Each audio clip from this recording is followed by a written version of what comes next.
Fancher Creek, Mrs. Raymer here. For those of you that don't know me, I teach 4th grade at Fancher Creek. We wanted you guys to feel a little connected to us still, and so some of us are going to be reading you guys some stories. This is called Jungle Drums by Graham Bass, and as you listen to the story, I want you guys to think about the author's message. What can we learn from the characters in this story? I'm going to kind of come out of view so that you guys can see these cool pictures, see if you notice anything.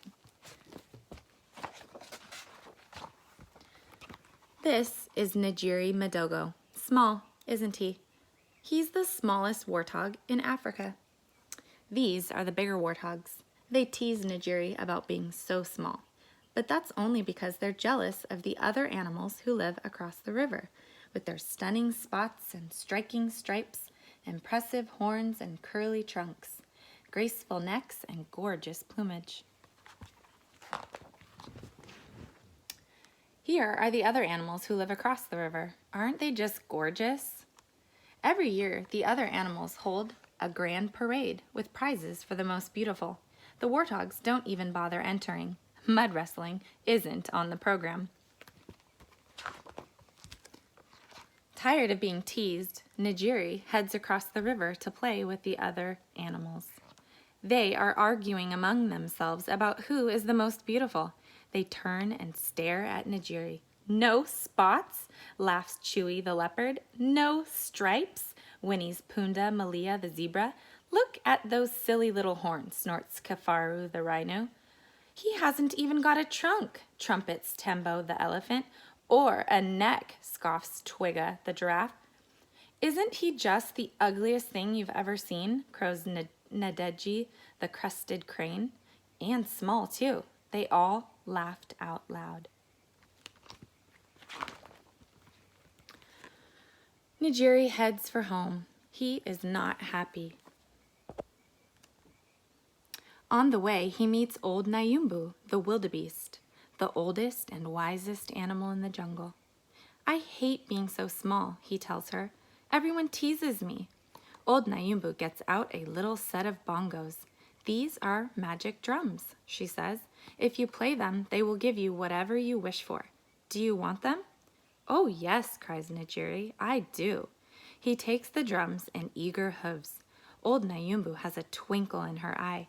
Just remember, she says, wishes can come true, but not always as you expect. And she gently fades into the bushes. The sound of jungle drums throbs through the night.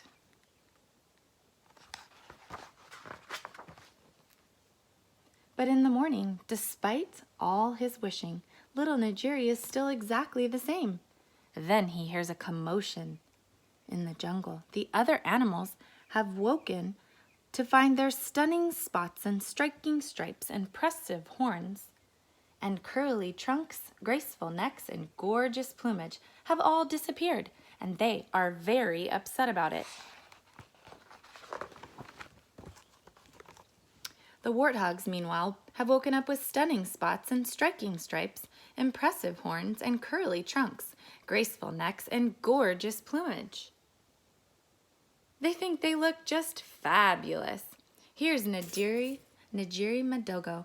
Then they laugh as he trots up, small as ever and oh so plain. But we are just like the other animals now. We're going to enter the grand parade and teach them a lesson in jungle style.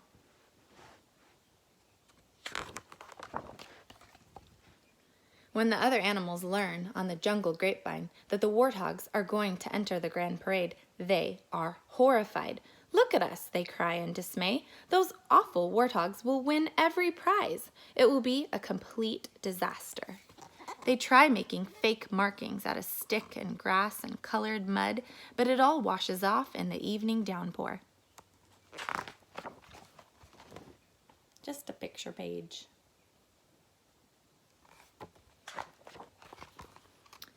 The warthogs parade along the riverbank in their newfound finery. You stole our markings, yell the other animals. Give them back.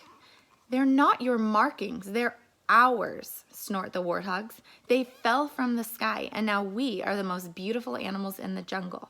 They belong to us, growled the other animals. If you don't give them back before the grand parade, we will come and take them. Poor Najiri, what had he done? The wild African moon comes up and jungle drums beat out again across the savannah. It's still dark. It's still dark as Najiri creeps over to where the other animals are sleeping. He breathes a sigh of relief to see stunning spots and striking stripes, impressive horns and curly trunks, graceful necks and gorgeous plumage. Then the animals stir and sit up. The markings are on the wrong animals. It's the warthogs who have done this, cried the other animals. They've put a spell on us.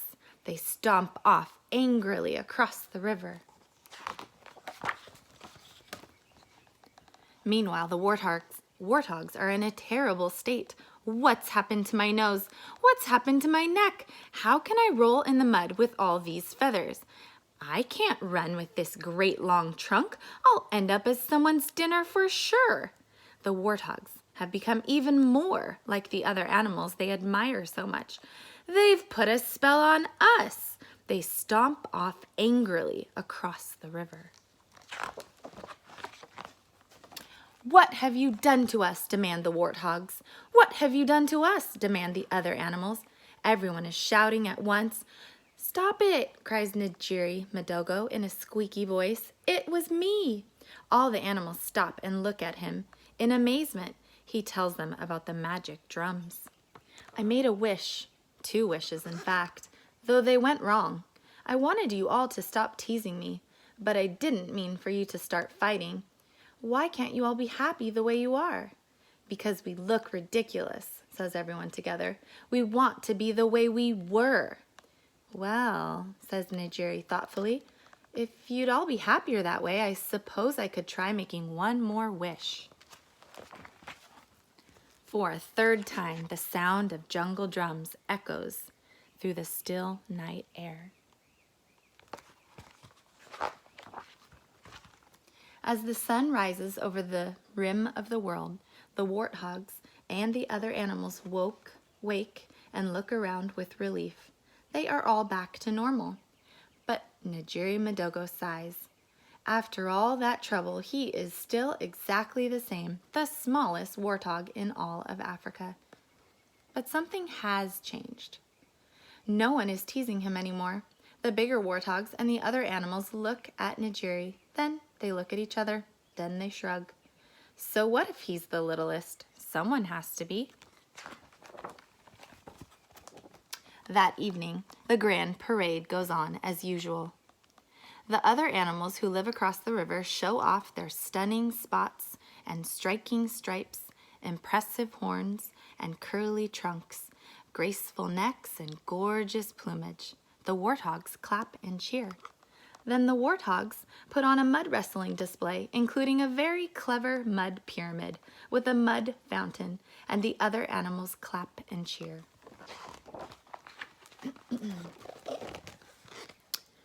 Then Najiri does a drum solo, but is very careful not to wish for anything, just in case. And everyone claps and cheers, and the night is a roaring success. The end. I love this book because I think it's awesome that they encourage you to just be you. And we love you just as you are, Fancher Creek Falcons, and we miss you so much, and know that you are always in our thoughts and that we're here for you during this time of school closure. Hugs and lots of love. Bye.